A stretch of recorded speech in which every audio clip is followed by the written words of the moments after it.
আসসালামু আলাইকুম। Happy new year. 2025 সালের প্রথম দিন। আহ, এই জন্য সাদা গেঞ্জি পরলাম। সাদা গেঞ্জি আগেও পরছি, তারপরে পরলাম। সেটা হচ্ছে, সরি, এই মালাটা, সাদা মালাটা পরি আমি। আহ, সব কালো পিছনে ফেলে দিতে চাই এবং সাদা নিয়ে এগোতে চাই ভাইয়া। ঠিক আছে, সাদা নিয়ে এগোতে চাই। আমার প্রচুর মালা, সাদা নিয়ে এগোতে চাই।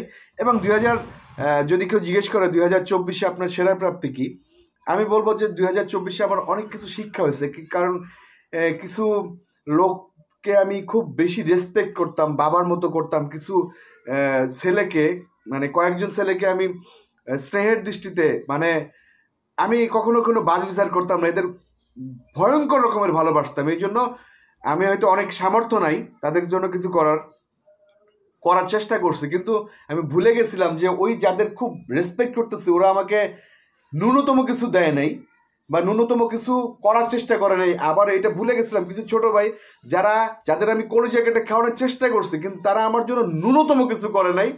মানে আছে না যে কি বলে, একটা চকলেট নিয়ে গেলাম ভাইয়ার জন্য, মানে ন্যূনতম কিছু করেনি। এই এই ফেক ভালোবাসা থেকে আমি মুক্তি পাইলাম, 2024-এ ফেলে আসলাম। আর এগুলো নিয়ে ই হবে না। তবে আমি সব কিছু পজিটিভলি নিই এবং পজিটিভলি নিছি, কারণ মেডিটেশন করা একটা ছেলে।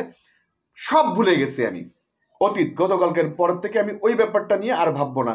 যেমন ভাবে না সাকিব ভাই, এত বাজে কথা বলে, এত কিছু করে, সাকিব ভাই কিন্তু এগুলো নিয়ে ভাবে না। ঠিক আমি এই গতকাল, মানে আজকের পর থেকে, মানে গতকালকে আমি ফেলে আসছি। আর কিচ্ছু ভাববো না, সামনে এগিয়ে যাব। কারণ একটা মানুষ ডালপালা এটা সেটা নিয়ে দৌড়াইতে কষ্ট হয়ে যায়, আটকে যায় বিভিন্ন থেকে। এখন আমি ফুরফুরা মনে করেন একদম বিভিন্ন চিপাগলি থেকে বের হয়ে যেতে পারবো একা একা। মানে আশেপাশের ডালপালা গুলা নাই যেটা নিয়ে আমি মানে কেউ বাধা দিতে পারে। আমি সুন্দর করে আমি চলে যেতে পারবো, একা ফুরফুরে আছি আর কি। তো যে ব্যাপারটা বলতে চাই, কারো প্রতি কোনো আমার অভিযোগ নাই, কারো প্রতি কোনো অনুরাগ নাই। আমি জাস্ট উপরে আল্লাহ, নিচে আমি, আমার কষ্ট দিয়ে আমি এত দূর আসছি। বাকি মানে সমুদ্রটা আমি পাড়ি দিব। হ্যাঁ, হয়তো দলবল মিছিল সহকারে যেতে যে আমি বিভিন্ন জায়গায় বাধাগ্রস্ত হয়েছি, এই মিছিলটা আর হবে না। আমি আমার মতো চলবো ইনশাল্লাহ। আমার জন্য সবাই দোয়া করবেন। কারো প্রতি কোনো অভিযোগ নাই। সবাই ভালো থাকবেন, সবাই সুস্থ থাকবেন। আরেকটা ব্যাপার বলি, 2025-এ কেন জানি মনে হয় উপরে আল্লাহ যদি আমার দিকে থেকে থাকে। কারণ পৃথিবীতে আপনি একটা জিনিস মাথায় রাখবেন, আমারে 10 জনের ভিতরে 5 জন ভালো জানতে পারে, 5 জন খারাপ জানতে পারে, 2 জন কনফিউজ থাকতে পারে লোকটা কেমন, কিন্তু আপনি জানেন আপনি কেমন, আমি জানি আমি কেমন। আমি ব্যক্তি হিসেবে আমার লাইফে কখনো কারোর কোনো ক্ষতি করি নাই। আমি আমার লাইফে কোনো নেগেটিভ চিন্তা করি নাই। আমি জানি যে আমি কি। আমি হয়তো মানুষ 100% সৎ না, বাট আমি 99% সৎ একজন মানুষ। কারণ আমার কাজের বাইরে কোনো কাজ নেই। জিম, বাসা, শুটিং, এর বাইরে কোনো কাজ নেই। আমি কারণ আমি কোনো গিবত করি না, কাউকে নিয়ে কোনো করি না। আর কিছু কিছু যে ইয়েটা ছিল, আবেগ ইমোশন ছিল, ওই আবেগ ইমোশনগুলো এখনো থাকবে, কিন্তু ওই 24-এ ফেলে দিয়ে আসলাম। ফেক যারা হচ্ছে আমার আশেপাশের লোকজন ছিল। আরেকটা কথা বলি, সাকিবের সাথে যারা আমাকে দেখতে পছন্দ করে তাদের বলি, ভাইয়া সাকিবের সাথে ইনশাআল্লাহ 2025-এ অনেক ভালো সময় কাটবে আমাদের। বরবাদ তো আসবে, আরো অনেক অনেক কাজ আসবে, এবং আমি মানসিক দিক থেকে অনেক চেঞ্জ হব ইনশাল্লাহ। মানে কতটা চেঞ্জ হবো আমি আপনাদের বুঝাইতে পারি না। আমি যতটুকু সম্ভব, একজন মানুষের পক্ষে যতটুকু সম্ভব ততটুকু চেঞ্জ হব। আপনাদের কাছে আমার রিকোয়েস্ট, আপনারা আমার যারা কন্টেন্টটা দেখতেছেন তাদের কাছে বিনীত অনুরোধ, আপনারা পারতপক্ষে কারো ওয়ালে যে গালি দিবেন না, কারো ক্ষতি সাধন করার চেষ্টা করবেন না। মানে নিজে ভালো থাকবেন, অন্যকে ভালো রাখার চেষ্টা করবেন।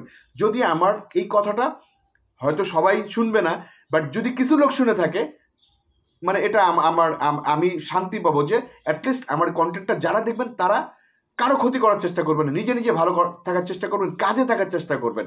হ্যাঁ, তার মানে আমার এই কন্টেন্ট দেখতে হবে, আমাকে ফলো করতে হবে না।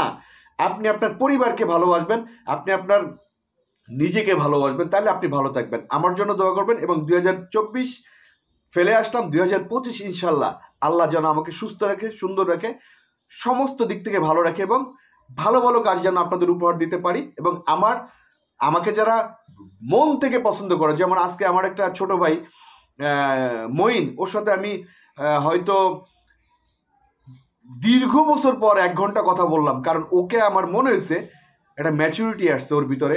ওর চেঞ্জ আসছে, যেটা আমার কাছে খুব ভালো লাগছে। সব সব মিলে ভালো থাকবেন, আমার জন্য দোয়া করবেন। বরবাদ, বিশেষ করে বরবাদ এবং জঙ্গলি আপনারা নতুন বছরে অবশ্যই দেখবেন, এবং আমার কিছু কিছু ভালো ভালো কন্টেন্ট আসবে, ভ্যালেন্টাইন্সে গুন্ডা আসবে, সব কাজের পাশে থাকবেন, গঠনমূলক সমালোচনা করবেন, পচা কথা বলবেন না। ধন্যবাদ।